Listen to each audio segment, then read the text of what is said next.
Mesdames, Messieurs, bonjour Bonjour. et bienvenue à cette 12e ou 13e, je crois, webconférence. Vous êtes nombreux à suivre cette activité de partage de bonnes pratiques. Aujourd'hui, 30 minutes pour parler diagnostic managérial, évaluation de potentiel et chasse de tête. Et pour m'accompagner, Véronique Gadéan. Bonjour. Directrice de projet dans l'activité accompagnement managérial chez Amplitude et qui va intervenir sur les deux sujets puisque Evelyne qui était prévue est souffrante. Donc nous allons échanger ensemble sur ces deux sujets, Véronique. Et tout de suite, rentrons dans le vif du sujet puisque nous allons engager nos échanges sur le diagnostic managérial. Et là, deux questions sur ce diagnostic managérial. Destiné à qui et en quoi ça consiste? Alors déjà, en quoi ça consiste? C'est un outil d'évaluation et d'amélioration des performances et de l'organisation managériale qui nous permet de réaliser un audit dans le but d'optimiser le fonctionnement des équipes.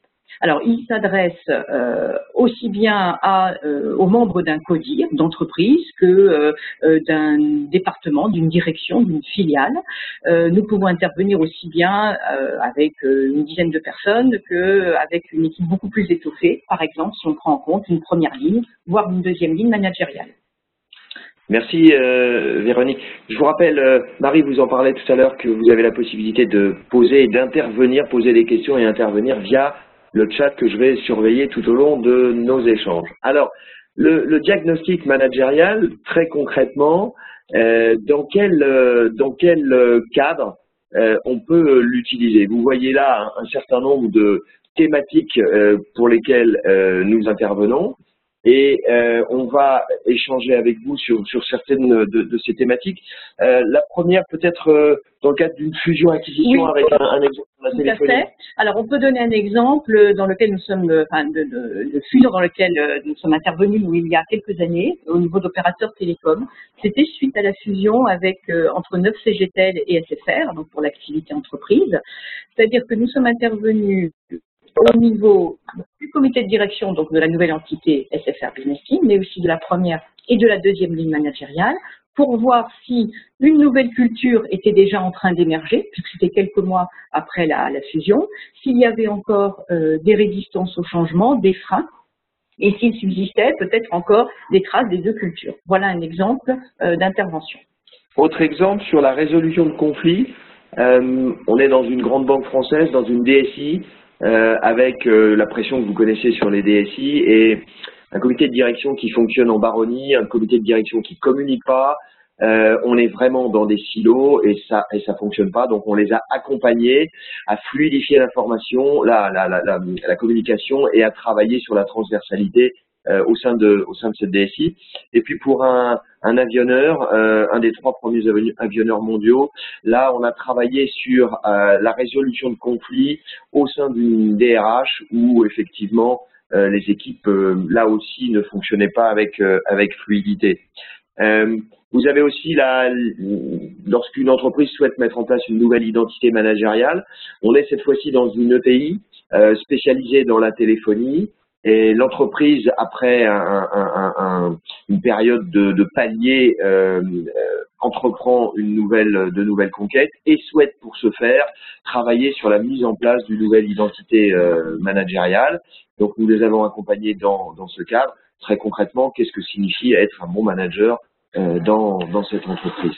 Et puis enfin, Véronique, l'harmonisation des bonnes pratiques. Oui. Alors, on peut citer le cas d'une entreprise qu'on peut nommer, qui s'appelle Idelux, qui est une société publique belge qui intervient notamment dans le traitement de l'eau, mais aussi le traitement des déchets. Et donc, il s'agissait d'harmoniser les bonnes pratiques, notamment managériales, mais aussi les processus de fonctionnement. Chaque département fonctionnant jusque-là un peu en silo, de manière très, très indépendante finalement.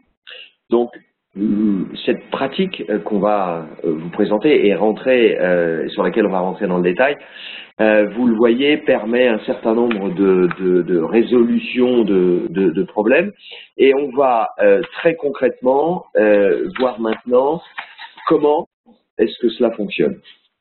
5 grandes étapes pour la réalisation de ce diagnostic managérial, avec une première étape que vous voyez sur la préparation et l'information des bénéficiaires. Il va s'agir de rassurer et de donner envie autour de ce projet. Les entretiens individuels, vous le voyez, en fait, on combine 2 grandes étapes. On combine des entretiens individuels et des entretiens et une étape collective, et on va faire de ce mix un ciment ensuite pour développer les solutions qu'on va mettre en œuvre et suivre tout au long de l'opération. Donc, entretien individuel, rapport d'étonnement qui est une étape importante puisqu'elle va permettre avec la direction générale eh bien d'identifier les points de progrès et d'identifier les points qui ne vont pas.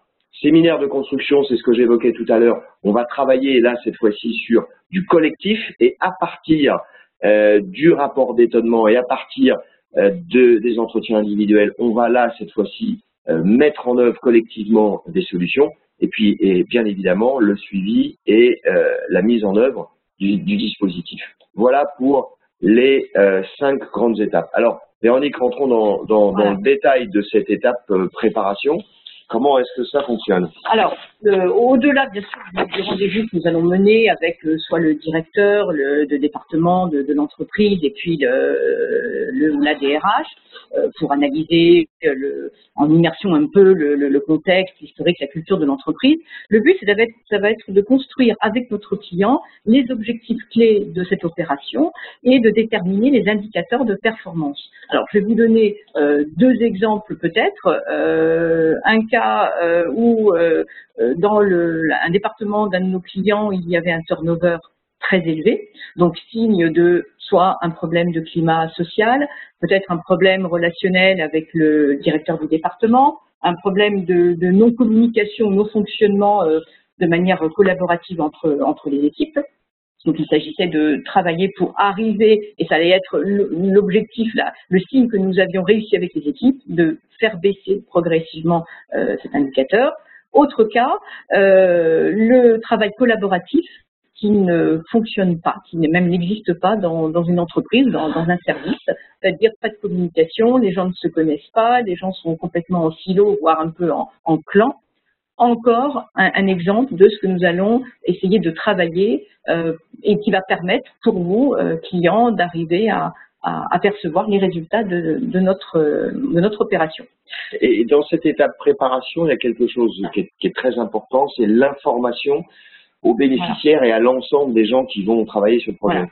Parce que ce qu'il faut bien comprendre, c'est que l'on soit à un niveau de codir d'entreprise, de codir d'équipe managériale dans un département, cette opération qui va être assimilée vraiment à un audit va susciter beaucoup d'interrogations, voire de craintes.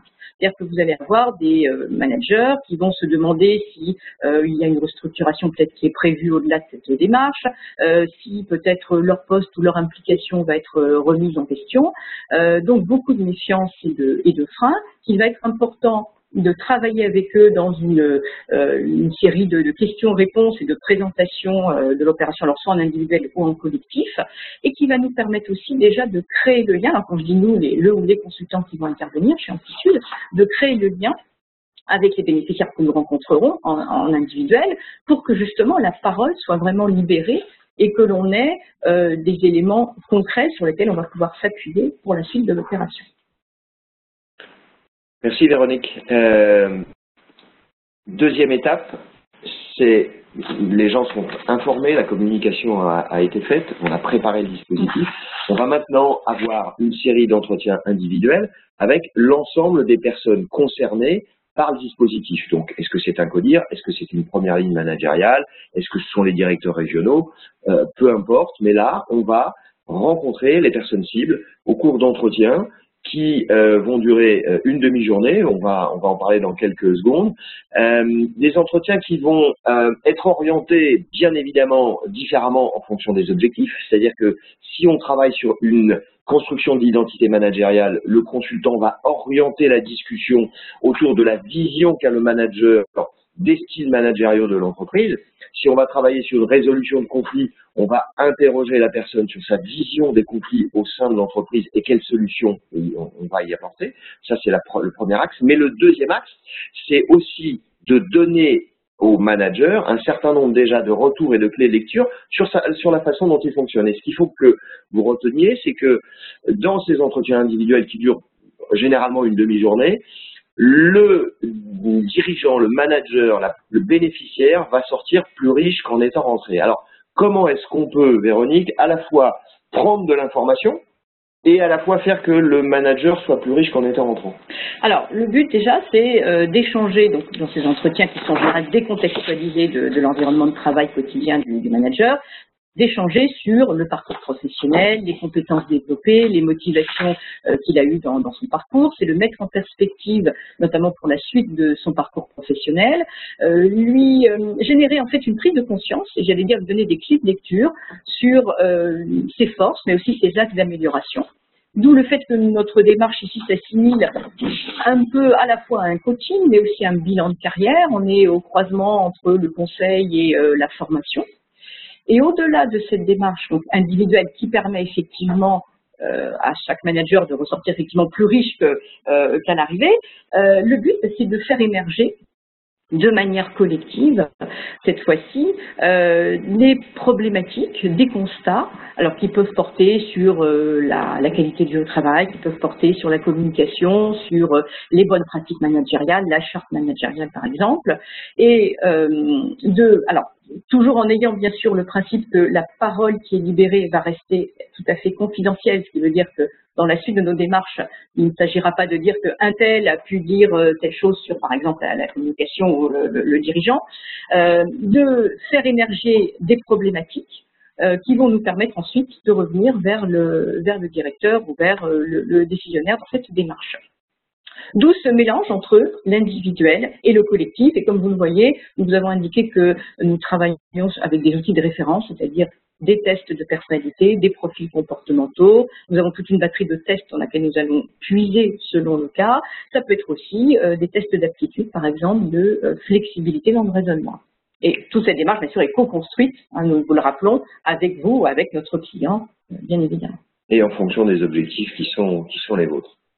Donc, on prépare le dispositif, on rencontre les bénéficiaires pendant une demi-journée, et là, à l'issue de cette étape, on a autant de visions que de personnes rencontrées.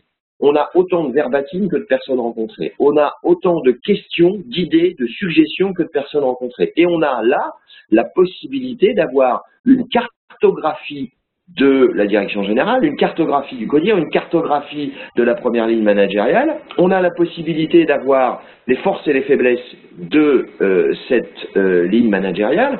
On a des idées qui vont nous permettre, nous, de mettre en perspective ce qui a été abordé.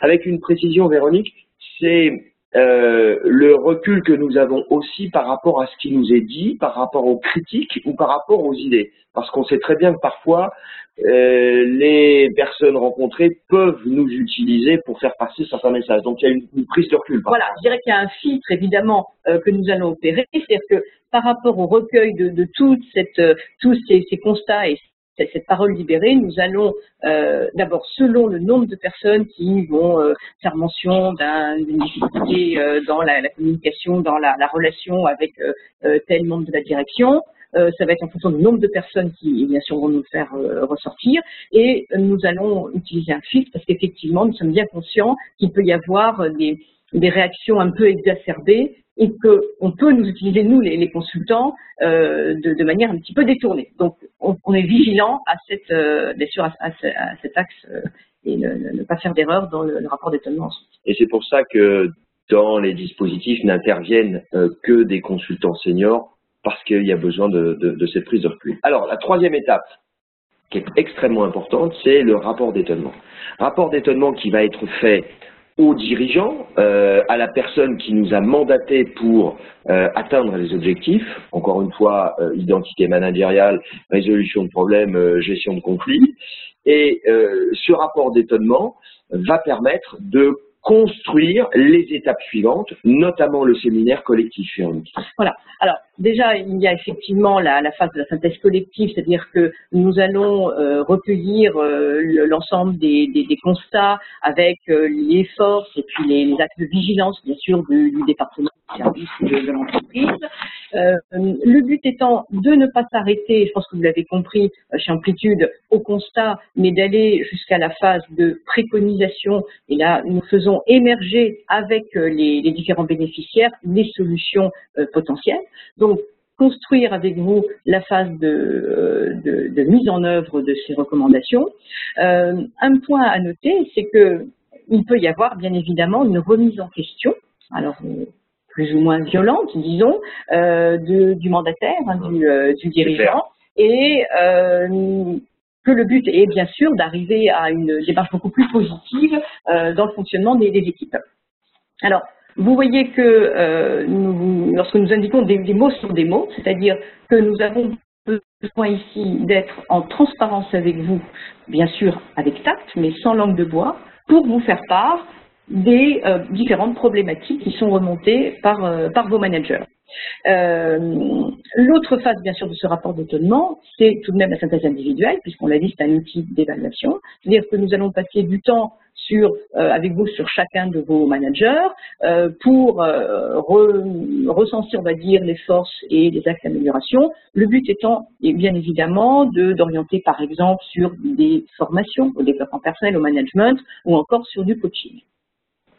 Voilà la teneur de ce rapport d'étonnement et qui va nous permettre, là encore, de co-construire avec vous la suite, c'est-à-dire la mise au point du séminaire. Le contenu du séminaire, c'est-à-dire qu'après avoir vu les gens de façon individuelle, après avoir recueilli leurs avis, nous-mêmes avec la direction générale, après avoir identifié les axes prioritaires à travailler, eh bien on va mettre en œuvre cette réflexion, on va mettre en œuvre ces travaux, mais cette fois-ci de façon collective, lors d'un séminaire qui va suivre dans les jours de ces entretiens individuels. Alors, dans ce séminaire de construction, la durée, elle est complètement variable. Elle va de 1 à 3 jours en fonction des objectifs qui sont recherchés, en fonction du nombre. On a animé des séminaires post-évaluation entre 15 personnes jusqu'à 150 personnes. Donc, la durée, les thématiques ont été construites ensemble, et en substance, on va capitaliser sur les entretiens individuels et on va revenir là aussi sur une forme de rapport d'étonnement en disant aux managers concernés, nous vous avons rencontrés, nous vous avons écoutés et voici ce que vous nous avez dit. Donc cartographie des points forts, cartographie des difficultés observées et à partir de là, on va ensuite travailler en équipe pour la résolution de problèmes. Alors, les ateliers, ils sont aussi nombreux qu'il y a d'objectifs recherchés. Il y a plein de possibilités. On a une foultitude de solutions pour permettre d'atteindre tel ou tel objectif, qui peuvent être à la fois des solutions 100% ludiques, team building,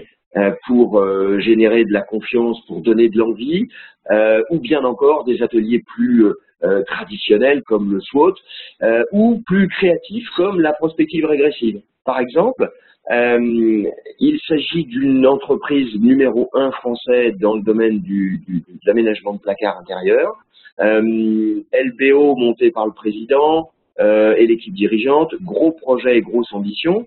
Et donc, nous avons été mandatés avec le comité de direction, et travailler avec le comité de direction pour les accompagner à l'atteinte des objectifs ambitieux qui étaient les leurs. Et là, après avoir partagé sur la vision et l'ambition de la direction générale, on a travaillé avec eux sur, nous sommes en 2020, fin du plan quinquennal, aucun des objectifs n'a été atteint, nous n'avons pas réussi la transformation. Qu'est-ce qui fait que nous n'avons pas atteint nos objectifs? Et donc, la prospective régressive va consister à travailler sur et à identifier les points qui pourraient ne pas fonctionner. Ce qui permet aux personnes non pas d'identifier les points de dysfonctionnement actuels, mais de se mettre en prospective, de se mettre en réflexion. On est beaucoup plus créatif, on ne tape pas sur son voisin puisque les faits ne sont pas arrivés, et à partir ensuite des dysfonctionnements potentiels, on imagine les solutions pour construire le plan d'action. Ça a été une solution. Et puis, autre atelier pour lequel on est intervenu récemment, je veux parler de l'atelier Talent Insight. C'est un outil qui permet de travailler sur les facteurs de motivation, d'identifier les facteurs de motivation individuelle, et donc, partant de là, d'identifier les facteurs de motivation à partir des valeurs. Et donc, de travailler sur un plan d'action pour favoriser la confiance et pour favoriser la transversalité dans les organisations. Donc, des ateliers et des séminaires qui sont souvent animés par deux consultants. Le consultant qui a réalisé les entretiens individuels et un consultant conseil qui, lui, va plus travailler sur les process et sur la méthodologie. Et donc, la combinaison de l'humain, entre guillemets, et des process va permettre d'atteindre des objectifs de façon très, très concrète. Et puis je rajoutais peut-être un point rapidement, Philippe, c'est que dans cette phase, nous avons quand même un rapport d'étonnement collectif qui est important. C'est le but, c'est d'aider chaque bénéficiaire de ce séminaire, de les aider à s'approprier les résultats et les constats, ainsi que d'avancer progressivement vers une solution à mettre en place. Alors, je regardais le chat et il y a une question qui est posée sur la durée moyenne de mise en œuvre du dispositif que vous évoquez. Alors, ça va dépendre, dans ce cas-là, clairement, du nombre de bénéficiaires dans le séminaire. Et le nombre de personnes qu'on aura rencontrées dans l'entretien individuel. Si on est sur une équipe managériale avec 8 membres, ou si on est sur plus d'une cinquantaine de personnes, quand on associe aussi, par exemple, la première ligne managériale. Bon, on va dire en gros, entre 4 à 8 semaines de réalisation à partir du moment où vous, entreprise, vous nous donnez le feu vert pour démarrer et le moment où on a finalisé le séminaire. Alors ça, c'est pour je dirais la première étape, ce que tu évoquais, les entretiens individuels et le séminaire. Et après, il y a une étape de suivi et de mise en œuvre qui, elle,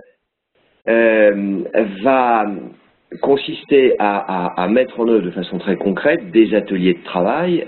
On va avoir des coachings individuels, si tu l'évoquais tout à l'heure, on a identifié des besoins. On va avoir des formations éventuelles.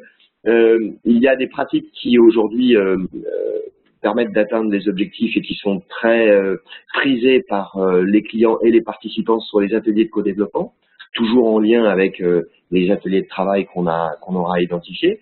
Et là, ce suivi et cette mise en œuvre peut durer en fonction de la complexité, en fonction des objectifs, de 6 mois à 1 an, en fonction du nombre de chantiers qui auront été définis. Et puis bien évidemment une synthèse globale qui est faite avec les points, un point d'objectif final qui est réalisé. Donc voilà pour ce dispositif de diagnostic managérial, d'évaluation, à la fois individuelle, à la fois collective, et cette solution mise en œuvre. Deuxième sujet de notre conférence, et on va terminer par là, c'est l'activité chasse de tête et chasseur de talent. Véronique, on va parler là de chasse de tête. C'est quoi une vraie démarche de chasse de tête? Alors en fait, il s'agit vraiment pour nous, et je dirais contrairement à un bon nombre de cabinets qui ne font que des recherches de CV dans des candidatèques ou des réseaux sociaux, il s'agit vraiment pour nous d'aller identifier dans les organigrammes des sociétés cibles que nous avons établis avec notre client, d'aller identifier les personnes qui correspondent précisément à leurs besoins. C'est-à-dire qu'au moyen de scénarii, nous allons vraiment pouvoir dénicher le talent, la bonne personne dans l'organigramme et coller vraiment au cahier des charges, d'où une démarche, si vous voulez, qui est, je dirais, dans la noblesse de l'art et qui est vraiment de l'identification de l'approche directe. Donc on va parler vraiment approche directe et chasse, ce que nous sommes, et travailler ensemble sur nos différences. Il y a d'autres cabinets de chasse spécialisés dans la chasse. En quoi Amplitude est-il différent des autres cabinets, Véronique? Alors, par rapport, vous voyez, aux différents points que nous vous indiquons là dans la slide, je peux peut-être soulever notamment la capacité à chasser à l'international, c'est-à-dire que nous sommes régulièrement mandatés par des entreprises internationales, par exemple pour aller chercher dans d'autres pays européens des profils qui pourraient correspondre à un poste à pourvoir en France, ou aller chercher dans d'autres pays européens des profils pour proposer un poste dans le pays dans lequel ils sont. Je vais vous donner un exemple récent. Pour un grand groupe industriel du secteur de la chimie.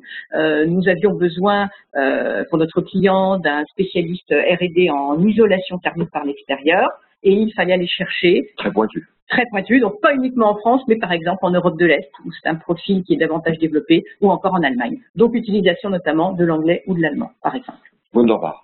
Ouais. Véronique, autre élément différenciant fort, c'est l'immersion. Alors, de quoi s'agit-il? Alors en fait, au-delà des éléments que le manager hiérarchique et ou les RH vont vous donner sur le poste, nous allons consacrer entre une demi-journée et une journée en immersion dans l'entreprise pour aller échanger par exemple avec les futurs collègues de la personne que nous recherchons ou avec d'autres services avec lesquels il sera en relation pour mieux comprendre le contexte, la culture, le non-dit, à la fois mieux expliquer le poste de l'entreprise aux candidats potentiels en entretien, mais aussi mieux cerner les personnes qui correspondront bien et qui pourront bien s'intégrer dans la structure. Autre élément apprécié par les clients, c'est la transparence de la démarche et la régularité de l'information, la précision de l'information. Oui, en fait, ce que l'on fait, c'est que nous vous envoyons ce qu'on appelle des situations de mission, donc c'est par mail, c'est entre une fois par semaine, une fois tous les 10 jours, pour vous donner de l'information concrète sur l'avancement de la recherche, c'est-à-dire nombre de personnes bien sûr contactées, identifiées, mais surtout les premiers profils intéressants. Alors on ne vous met pas le nom tant qu'on n'a pas rencontré la personne, on reste discret, on va de la déontologie, mais on va vous mettre, dès qu'on a toutes les précisions, l'âge, la formation, en gros en quelques lignes le parcours professionnel, si on peut l'avoir assez rapidement le niveau de rémunération, et puis si la personne, on vous indique si elle est en réflexion ou si elle a rendez-vous avec amplitude à telle date. Ça vous permet d'avoir de l'information régulièrement. Et puis surtout, c'est l'occasion d'échanger avec vous sur des questions complémentaires que posent les candidats, de lever parfois certaines ambiguïtés, peut-être sur la partie rémunération, si on voit qu'on est un peu juste par rapport au niveau du marché, on vous fait réellement une étude de marché ou sur le niveau de formation par exemple. Et alors, comme tu es quelqu'un de très humble, c'est moi qui vais parler du dernier élément qualitatif différenciant, c'est le renforcement de la marque employeur, parce que ce que nous disent régulièrement les candidats, qu'ils soient d'ailleurs sélectionnés ou pas, c'est des remerciements. Des remerciements sur la qualité de la démarche, sur le feedback, sur l'information. Je reprends l'expression que j'ai utilisée tout à l'heure, sortir plus riche qu'en étant rentré, parce qu'il y a une dimension conseil, parce qu'il y a une dimension respect, et il se trouve qu'on a beaucoup de nos clients qui sont d'anciens candidats que nous avons retrouvés en poste quelques années après. Et donc la relation créée par les équipes de consultants est particulièrement forte et c'est forcément bon pour votre marque employeur. Donc voilà sur les différents points qu'on souhaitait partager avec vous sur ces éléments de chasse. Alors sur le chat, il y a une question qui est arrivée. Bonjour, je suis arrivé sur la web un peu en retard et je souhaitais savoir si nous allions aborder la question de l'évaluation de potentiel.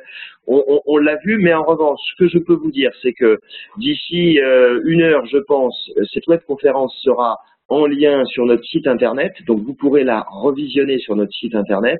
Et puis, si vous le souhaitez, vous nous envoyez un mail. On pourra vous appeler pour vous donner toutes les informations que vous souhaitez ou prendre un rendez-vous pour échanger autour de cette évaluation de compétences. Avant de nous quitter, vous présentez là quelques références. Vous le voyez, secteur industriel, téléphonie, promotion immobilière, voilà, grand groupe, petite entreprise. On travaille vraiment dans tous les secteurs d'activité. Vous quittez en vous donnant le thème de notre prochaine webconférence qui sera droit et devoir du manager, un module tout à fait particulier qu'on a monté avec Fidal, mais on vous en parlera lors de cette prochaine webconférence qui est 12 heures. Donc rendez-vous sur le web pour voir notre prochaine, ou plutôt pour revoir, pour ceux qui ont été en retard, cette webconférence. Et puis à nouveau vous dire que vous pouvez nous contacter, nous envoyer un mail si vous souhaitez avoir plus d'informations. Merci à tous de votre fidélité, merci aux clients qui sont là régulièrement et puis à tous les nouveaux qui nous ont rejoints. Merci de votre attention et à bientôt.